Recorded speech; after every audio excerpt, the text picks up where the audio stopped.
Amazing song. Is that a Ricky Byers tune? No, it's not. Well, whoever wrote that song, how nice of them to write it expressly for you. Because you just drove it home, as you always do, Ray. Beautiful. All right, on your mark, get set, go. November 18th. Who knows what day that is? Thank you, Faye. Give Miami Day. This is a brilliant idea that was presented by the Miami Foundation. It's been a great blessing to Unity on the Bay for many years now. In fact, it is our largest fundraising activity of every year when it shows up. This year, again, November 18th. You have, if you're in the room on your seat, these little cards, and every one of them has a little personal testimony from somebody who has been touched by what happens in this community. And I know you are among them. So as you read these words, take them into your own heart, give thanks you're part of this community, and then remember Give Miami Day. You can complete this card today, and by doing so, we will then register your donation on Give Miami Day. Save you the time and trouble of having to do that if you complete this pledge card. I'm completing mine this week, and I'm looking forward to contributing to what I believe is truly one of the greatest and most worthy causes on our planet, and that's what we call Unity on the Bay. November 18th. Go online, unityonthebay.org, to find out more information about this incredible program. But every year, the Miami Foundation matches every gift you give to Unity on the Bay. So it's like free manna from heaven pouring down on our community, and it really makes a difference. Thank you for your support. We love you. You like my costume? Do you know what I am? A minister. You're cute, Ruth. I am a minister on a good day. What I am is a divine being manifesting as a human experience. How's that? And I'm that way every day. You know, I love this holiday of Halloween, wherein we all pretend that we are something that we are not. We costume ourselves, and we put the actions and the words behind it. We become so real that we frighten ourselves and everybody that we know to pieces, to death, whatever. Now, wait a minute. That's not just Halloween. That's every day of the year. Think about it, my friends. We are divine beings. That is our true nature. That's what we say every Sunday when we gather here and speak of humanity being inspired or remembering our divinity. It's what we are, and yet we really have, in a very real way, costumed ourselves and characterized ourselves as something less than what we are, and then we do, in fact, run around all day scaring ourselves and everybody else to pieces. So this would be a good Halloween for us to reconsider how we're showing up in the world. What is the costume that we're wearing? Who is it that we're trying to convince ourselves that we are, other than sons and daughters of the Most High? It really is a valuable holiday. And I came across something very interesting written by Julie Peters. She's a staff writer for Spirituality and Health magazine. She says this. It'll give you a little history lesson, but also some reflection. Halloween is a pagan tradition, and as many Christian holidays have their roots in pagan traditions, and represents the last harvest celebration of the year. It welcomes the season of death. The season of death. Take a moment and just check in with how you define and respond and react to that word death. It's the season of death, the winter time. November 1st is known in Catholicism, as many of you know, as All Saints' Day, a day to remember the saints of the Catholic tradition. In Mexico, November 2nd is honored as All Souls' Day, the Day of the Dead. Energetically, Julie says, these are said to be the days when the veil between the worlds is thinnest. And so it's a powerful time for communicating with the dead, healing our own souls, and setting intentions in our lives. Death season might sound scary, but it's a beautiful and important time. In the darkness, we are invited to slow down, to rest, to reflect, and remember. It's a time to integrate the lessons of the last year and contemplate what new births we are hoping for in the eventual spring. It's a time to be close to our living loved ones and to remember those who have passed on. It's a time when the cool moon shines brightly over our lives while the sun rests before returning in full force to spring. It's part of the cycle of life, my friends, and every holiday gives us an opportunity to reflect on one of those cycles. The comedian Lewis Black says the worst thing about Halloween is, of course, candy corn. Candy corn is the only candy in the history of America that has never been advertised. And there's a reason. All of the candy corn that was ever made in the entire world was made in 1911. And so since nobody eats that stuff, every year there's a ton left over. So if you're out there chomping on candy corn, just remember it was made in 1911. This morning we're on week 5 of our exploration of the pages of the book The Untethered Soul by Michael Singer. And we're talking this morning about the painful truth. Now, that's not a subject line you're likely to hear too often at Unity on the Bay because we're always promoting positive attitudes. We're always promoting looking beyond the suffering and the suffocation that sometimes seems to be occurring on the human plane and recognize the beauty and the light and the presence of God in everything. Well, in fact, that's what we're going to do this morning because the painful truth is that pain is a part of everyday life, my friends. How many of you have gone through even a year of your life without an ounce of pain being experienced? It's very rare. It's part of the ingredients of what we signed up for when we came into this life experience. And if we look up the various definitions of that word pain, what we'll find is, number one, it's considered to be a physical feeling that's caused by disease or injury, something that hurts or harms or damages our body in some way. Now, that is certainly a painful experience, but it's not really what I'm going to be putting my focus on this morning. Although one could say that most forms of physical pain have their origins in some level of psychological or emotional pain, but we're not going to really go too far into that this morning. The other definition is mental or emotional suffering, sadness caused by some emotional or mental problem. Now we're getting into the level of pain of which I speak this morning. And thirdly, someone or something that causes trouble or makes you feel annoyed or angry. Anyone felt a little annoyed or angry in the last week by anybody or anything? See, it's just going to happen. It's not something that we can escape. And I don't actually believe even that moment when I suddenly wake up one morning, and I hope it's soon, and I declare to myself and to the world, I am an enlightened soul. I don't think that's going to stop there from being painful circumstances, situations, activities going on in my life experience. So the important thing becomes the realization first that the painful truth is that life is sometimes painful. How then do we perceive pain? If it's part of the life experience, and ultimately we believe that God is absolute good everywhere present, that means there must be some awareness of God nestled even into the most painful circumstances we may face in life. So how do you this morning observe or experience or anticipate, should that be the case, a painful situation or a painful activity coming into your life? Many of us believe that pain is punishment for wrongdoing. Has anybody ever been conditioned to believe that pain or suffering is a punishment that we are receiving? Even sometimes we've been told from the divine because we have done something wrong, because we haven't pulled it together in the right way. It's one way of perceiving pain. I've done something wrong and now I have to pay the price. Another one would be that fear is something to avoid because it could potentially annihilate us. Has anybody ever faced a fear big enough that they were concerned that fear might do them in? Most of us have had those experiences. It becomes so intense.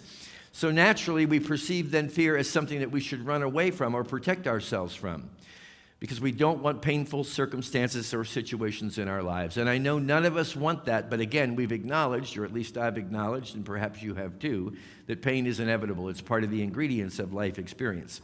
So we could see it that way. I've done something wrong. This is going to do me in. I need to run. I need to protect myself. I need to defend myself from situations that could even remotely cause some level of pain or discomfort inside of me. Or we could recognize pain as an opportunity to recognize an inner wound and take advantage of that opportunity to heal that wound, to allow it to be healed. Because, friends, if there is something painful, I guarantee you that it must be because something is wounded or something is being perceived as being wounded. The second question to ask is, how are we going to respond to this pain? Are we going to respond to it by defending and guarding our wounds? According to Michael Singer and many other spiritual authors and teachers, that's exactly what we spend most of our days doing. Everything we possibly can to avoid getting ourselves into painful situations. We'll do whatever it takes. Our life becomes the experience of creating a fortress designed to protect us from all fear and pain. And we become totally preoccupied with constructing that fortress around us in such a way that we insulate and isolate ourselves from everybody and everything. And whether you are consciously aware of this tonight, I believe there's a good possibility that's exactly what we have done, all of us. I'm right there with you, is to construct some kind of protective barrier, an insulation to keep pain, suffering, hurt, sorrow from coming into our experience at all. So we're defending and we're guarding our wounds. We could also just pretend it's not there. I'll just pretend that this fearful thing is not there. It's not there. It's not there. And of course, the way to do that is by simply affirming 200 times every morning when you wake up in the morning, this pain is not real. This pain is not real. This pain is not real. Has anybody ever done that? I'm not going there. This is not real. Well, the reality is, on the human level of experience, it is quite real. And it's, I believe, very important for us not to pretend that painful circumstances or fearful situations are simply not there. Otherwise, we're missing the opportunity to allow the pain or the fear to drive us into the unhealed wound for the purpose of healing. And when we don't take advantage of that opportunity to heal, we begin to develop an internal reservoir of pain inside of ourselves. This is because we have not allowed pain to wash through us without fear in such a way that it becomes, I believe, the harbinger of incredible new experiences in our lives. And always, my friends, I believe when we're able to face pain directly, to not be afraid of it, to walk through it, believing all the while that we are being guided, that we are being protected, and that the hand of God is with us, we will discover pain is always an invitation to move our lives to a higher level. So we don't run from it. Instead, we anticipate it. I know that sounds strange. Did he just tell us to anticipate painful situations? And I did. The reason being that you've got to be able to feel that pain, to recognize the wound, and to open yourself to being able to heal it. And to allow all pain to wash through us with no residual accumulation going on here. So that there is not this, what Eckhart Tolle describes as pain body, constantly haunting us, a good word to use this morning, constantly haunting us with the possibility that anybody or anyone or anything could come up and touch that wound and trigger what, again, Eckhart refers to as the pain body. And most of the time, this residual accumulation of pain inside of us is completely unconscious. We're not aware that it's even there until something happens that stimulates it. We get some kind of a trigger, and we can take ourselves all the way back to the roots of childhood pain that we thought we had forgiven years ago, that we thought we had released years ago. So the key here is to keep ourselves clear and clean. When pain shows up, don't allow any of it to accumulate anywhere inside of your being. Remember that it's there to wash through you as a prelude to allowing you, to freeing you, to liberating you, to be able to make the next step. And friends, you're so close. In the process of pain, you are so close. It takes only enough faith to be able to keep moving your feet forward at this moment. And sometimes I realize that can be really difficult to do when you're trembling, when your knees are shaking, when you're terribly afraid. But I guarantee if you are not afraid of the pain will ultimately befriend you, and you can befriend the pain, and you can allow that experience to take you into the next level of your soul's evolution, which is pretty cool. In other words, my friends, the presence of God is even in the painful situation, is even in the fear. In fact, sometimes it is nestled in there in quantities greater than you could ever experience if your life were just pure joy, laughter, and sunshine. Michael Singer says, there is a layer of pain deep-seated at the core of your heart. This pain is so uncomfortable, so challenging, so destructive to the individual self that your entire life is spent avoiding it. Your entire personality, he believes, is built upon ways of being, thinking, acting, and believing that were developed to avoid this pain. So this fortress that we've created is strong and it's mighty because we have constructed it out of our own will in order to avoid pain.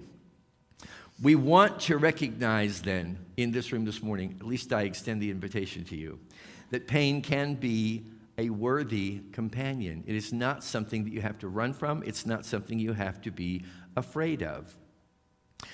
Eckhart Tolle says, you will not be free of pain until you cease to derive your sense of self from identification with the mind, which is to say, from ego.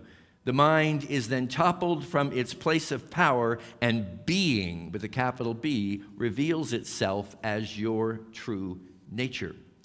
So the understanding here that's being offered to us is that most of our mind, our mental energy is spent investing in this development of a fortress to protect us in this life. If we were hurt once before, we never want to be hurt again. It becomes our top priority not to allow that to happen. Instead of, again, recognizing it is possible to embrace even the most painful of circumstances and experience the presence of God through it. So how do we use pain to our advantage? How do we use pain to our advantage? Singer says, when you feel pain, simply view it as energy. Just start seeing it as energy passing through your heart. And then relax.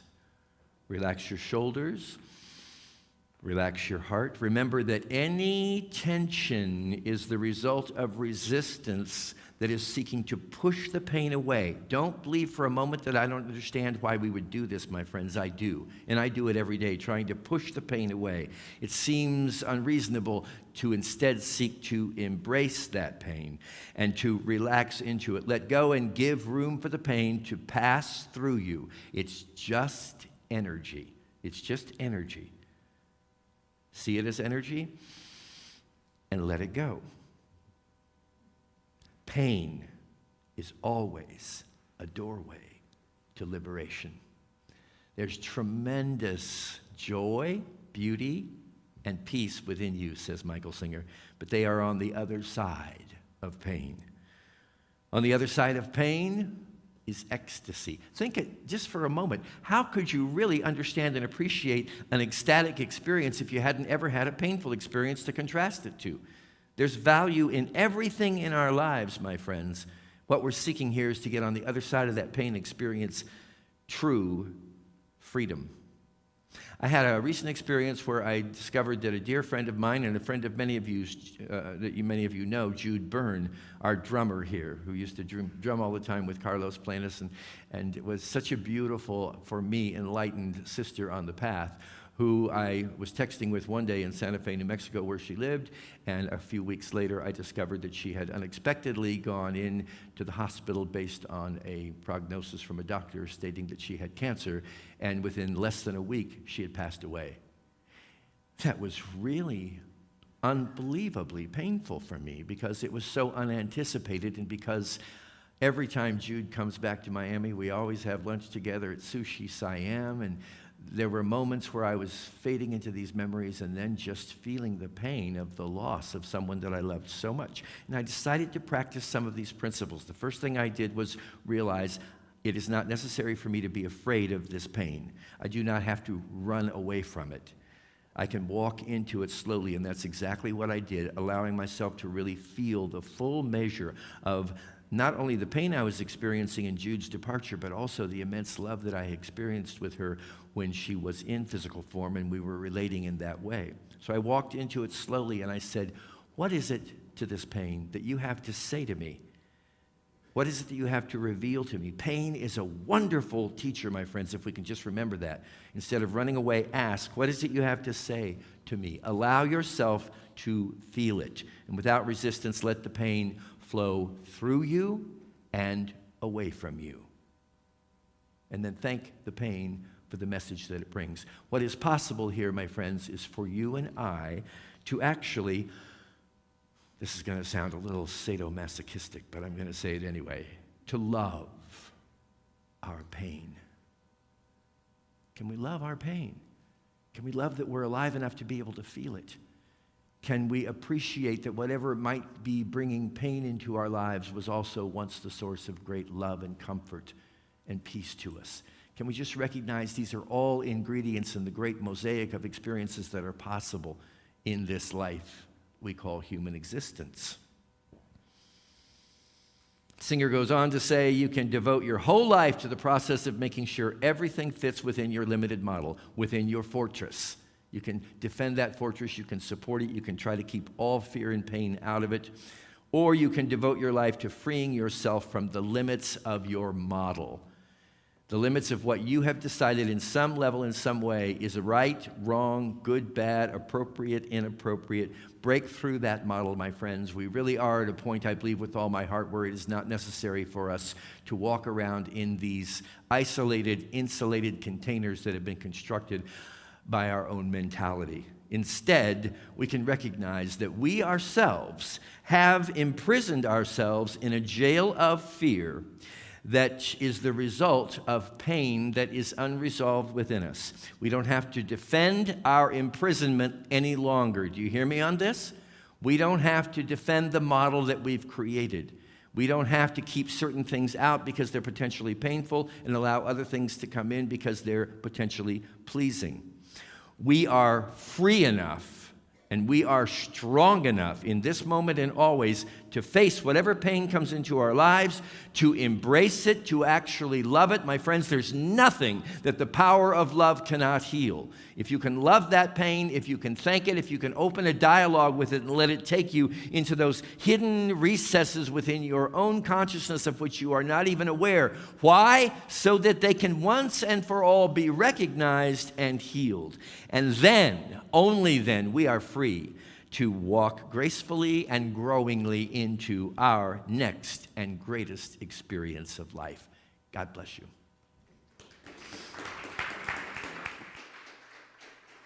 Thank you, Reverend Chris. Thank you, thank you. See, I found my outfit. You always got to love Unity on the Bay, right? One of our congregants always has something in their pocket that I could put on. So what an incredible message. Thank you very much, Reverend Chris. I have to say hello to some of the folks that are watching from home. Kelly Hall is with me. We love candy corn, right? And Kelly says, good, more for us. But we're still on the fence about the fact that it was made in 1911, Kelly. We're going to have to talk about that, all right, my friend?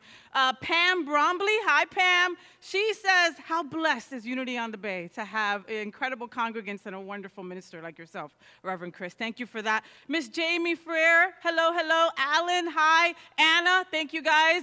Thank you for keeping all those comments going in the comment section. You know, we love all our congregants present and also watching at home, so thank you, thank you, thank you.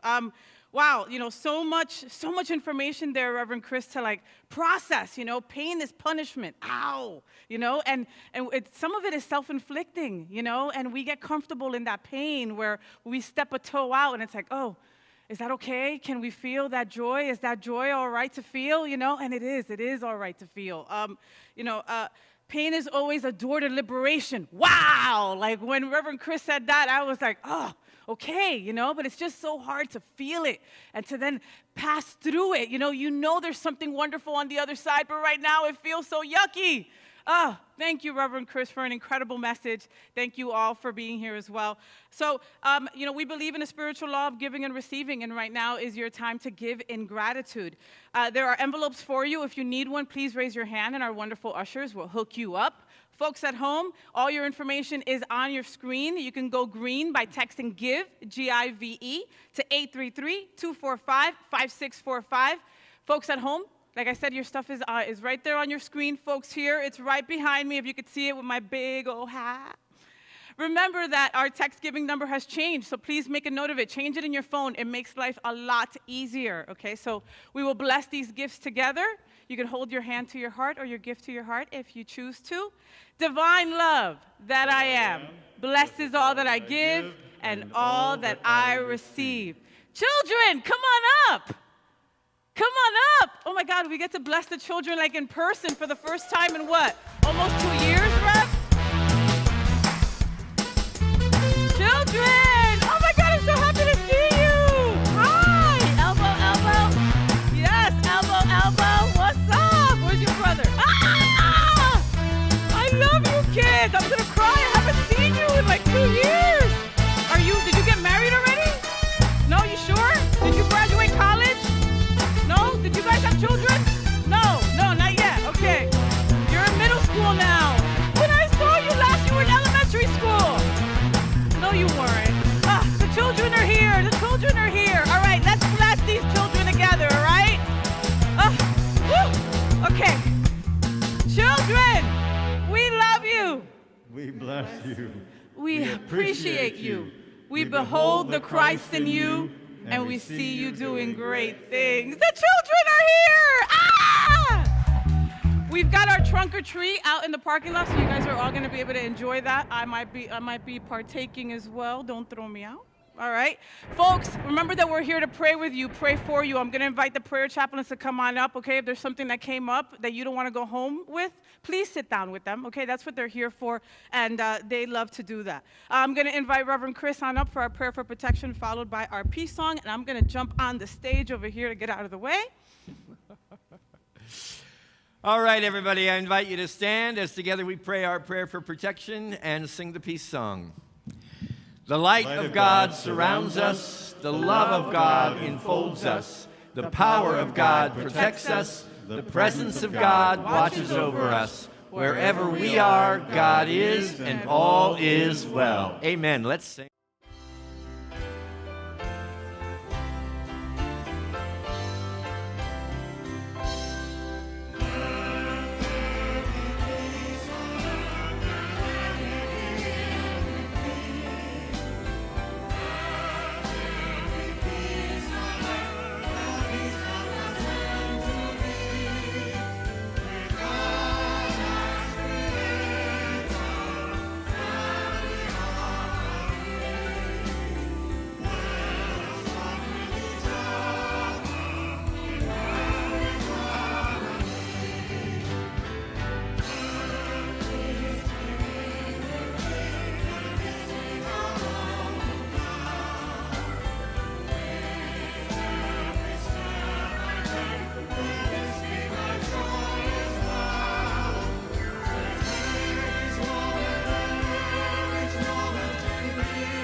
Job, by the way.